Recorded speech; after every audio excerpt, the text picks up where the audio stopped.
ఇండియాలోనే #1 varicose veins hospital Avis vascular centre.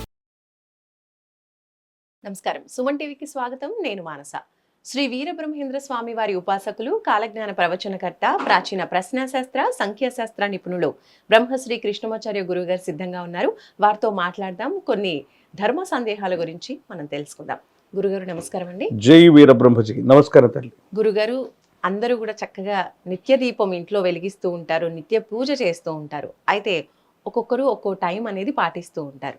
So చక్కగా పూజ చేసుకోవాలి అనుకున్న వాళ్ళకి ఏ టైంలో గనక నిత్య పూజ, నిత్య దీపం పెట్టుకుంటే మంచిది అనేది ఈరోజు తెలుసుకోవాలనుకుంటున్నాం. దీపం జ్యోతి పరబ్రహ్మ. సాక్షాత్తు దీపం అనేటువంటిది పరబ్రహ్మ తేజో స్వరూపమై ఉంది.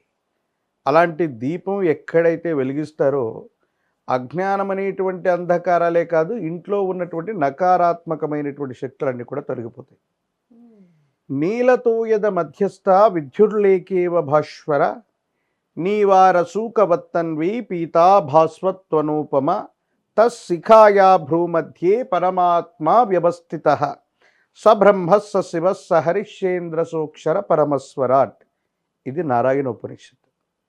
నారాయణ ఉపనిషత్తు భగవంతుడు ఎక్కడుంటాడు, ఎలా ఉంటాడు, ఏ రూపంలో ఉంటాడు అన్నటువంటి ప్రశ్నకు సమాధానం ఇస్తూ, ఎలా ఉంటాడంటే ఒక చలికాలంలో మంచు పడుతూ ఉన్నటువంటి సందర్భంలో వరి పంటకు సంబంధించినటువంటి వరి పత్రం, ఆ వరిగడ్డి మీద ఒక మంచు బిందువు పడితే సూర్యకిరణం దాని మీద ప్రజ్వలితమై ఆ రిఫ్లెక్టేషన్ ఎలా ఉంటుందంటే పీతవర్ణం అయితే,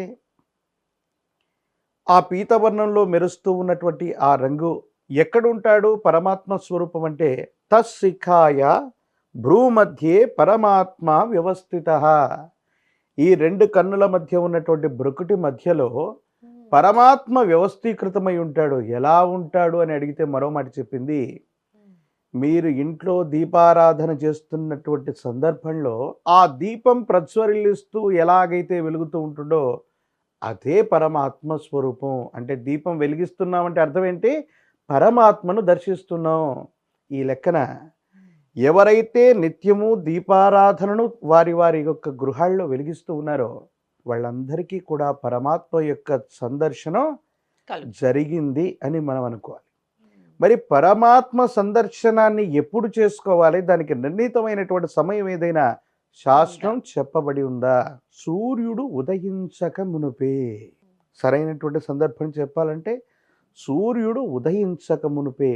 ఇంకా చక్కగా చెప్పాలి అంటే గృహస్థు ధర్మంలో కుదరదు, కానీ శాస్త్రం చెప్పింది కువలయములు వికసించు సమయం. అంటే బ్రాహ్మీ ముహూర్తం. కువలయములు అంటే కలువలు, తామరలు, పుష్పాలు. ఈ వికసించేటువంటి సమయం మీరన్నట్టుగా అత్యద్భుతమైనటువంటి బ్రహ్మీ ముహూర్తం. ఎటువంటి దోషాలు లేనటువంటిది, ఎటువంటి వర్జాలు లేనటువంటిది, ఎటువంటి దుర్ముహూర్తము లేనటువంటిది. మీ దైనందిన జీవితంలో అద్భుతమైనటువంటి ఫలితాలు కలిగి మీరు వెలిగించే పరంజ్యోతి స్వరూపం సాక్షాత్తు భగవంతుడి యొక్క దర్శనంగా మీరు చూడగలిగితే బ్రహ్మీ ముహూర్తంలో మీరు దీపారాధన చేయటం మొదటి ప్రాధాన్యత. అంటే సుమారు 3:30 నుండి 4:30 మధ్యలో. గురుగారు, మేమంతా గృహస్థు ధర్మంలో ఉన్నాం, అంత ఉదయమే అర్ధరాత్రి అపరాత్రి వరకు పనులన్నీ చేసుకొని పిల్లలందరినీ కూడా వాళ్ళకి కావాల్సినటువంటి సపర్యాలన్నీ కూడా చేసి గృహస్థు ధర్మంలో ఉన్నటువంటి మేము తెల్లవారుజామున మళ్ళీ లేచి చేయటం ఇబ్బంది అవుతుంది, కష్టం. ఇక రెండవ ప్రాధాన్యత 5:30 నుండి 6:30 లోపు సూర్యుడు ఉదయించేటువంటి సందర్భానికి ముందే. ఇది రెండవ ప్రాధాన్యత. ఇక మూడవ ప్రాధాన్యత, అది కూడా కుదరట్లేదు. కనీసం రవి ఉదయించినటువంటి సందర్భం. ఫర్ ఎగ్జాంపుల్ ఈరోజు సోమవారం. ఈ సోమవారం చంద్రుడికి సంబంధించినటువంటి హోరలో రవి యొక్క ఉదయం జరుగుతుంది కాబట్టి ఇది సోమవారం. ఆ హోర సంపూర్ణమయ్యేలోపు లేదా 2 ముహూర్తాల సందర్భం, సూర్యుడు 6:30కు ఉదయించాడు అనుకోండి, సుమారు 1 గంటన్నర లోపు, అంటే కనీసం 8, 8:30, 10ంటికి, 11ంటికి, 12ంటికి అంత తర్వాత చేసేటువంటివి దీపారాధనలు కావు. ఈ 3 ప్రాధాన్యతలు మాత్రమే శాస్త్రం అన్నటువంటిది చెప్పింది.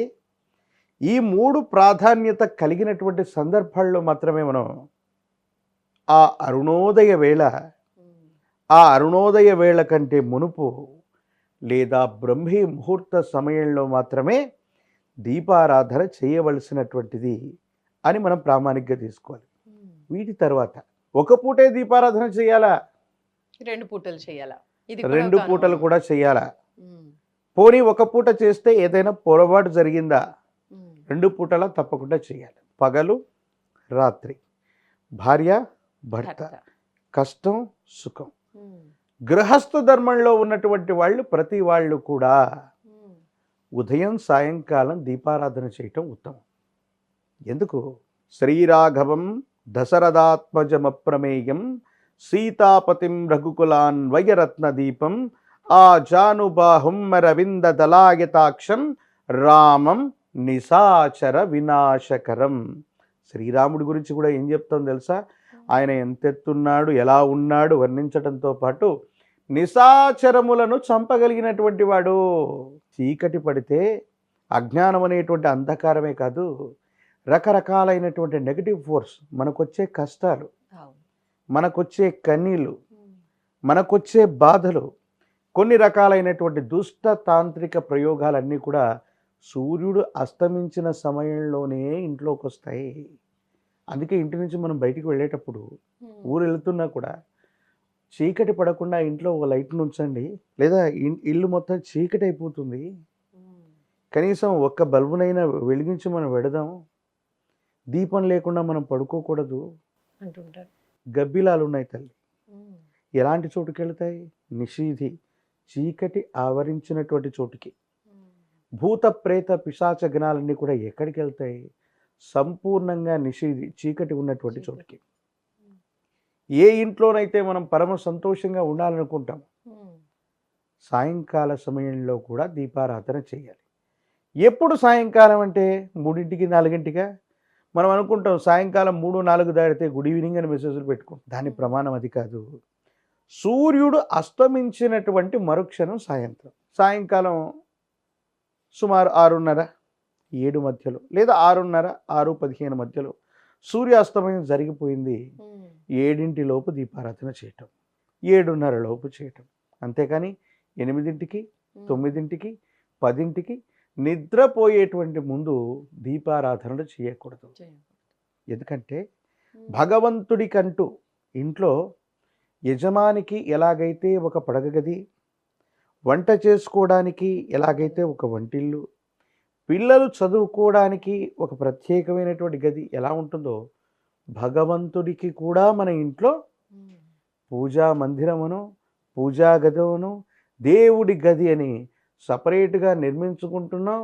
ఒకవేళ నిర్మించకపోయినా ఉన్నంతలోనైనా ఇది దేవుడి యొక్క స్థానం, ఇది దేవుడి గది, పూజా గది, పూజా మందిరం, ఈ పేర్లతో మనం పిలుస్తూ ఉన్నటువంటి సందర్భంలో ఆ గదిలో వెలిగేటువంటి దీపం అది అజ్ఞానం అనేటువంటి అంధకారాన్నే కాదు, సమస్తమైనటువంటి దోషాలన్నింటినీ కూడా. ఎందుకంటే మనకు వచ్చినటువంటి స్తోత్రంతో ఆ లక్ష్మీ నరసింహ ప్రభువును, మీ ఇలవేల్పు దేవతాస్వరూపైన వెంకటేశ్వరుణ్ణు, పరమేశ్వరుణ్ణు, లక్ష్మీ చెన్నకేశవ స్వామిను, లేదా ఇంద్రకీలాద్రి మీద ఉన్నటువంటి అమ్మవారిను విశేషంగా మీరు స్తోత్రం చేయటం వల్ల ఏమవుతుందయ్యా అంటే, ఆ అమ్మవారి యొక్క శక్తి దేదీప్యమానమై ఆ వెలుగులో ఉంటూ అది ఇల్లు మొత్తాన్ని కూడా ప్రసరింపచేస్తుంది.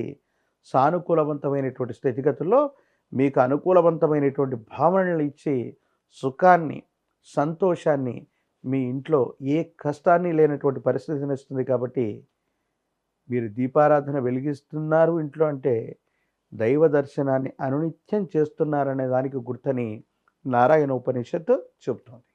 ధన్యవాదాలు గురుగారు. జై వీరబ్రహ్మ జై గోవిందమంబ జై. చూసారు కదండి, నిత్య దీపం, నిత్య పూజ చేసుకునే వాళ్ళు ఇంట్లో ఏ సమయంలో చేసుకుంటే మంచిది అనే విషయాలు మనం తెలుసుకున్నాం. చూస్తూనే ఉండండి సుమన్ టీవీ. నమస్కారం.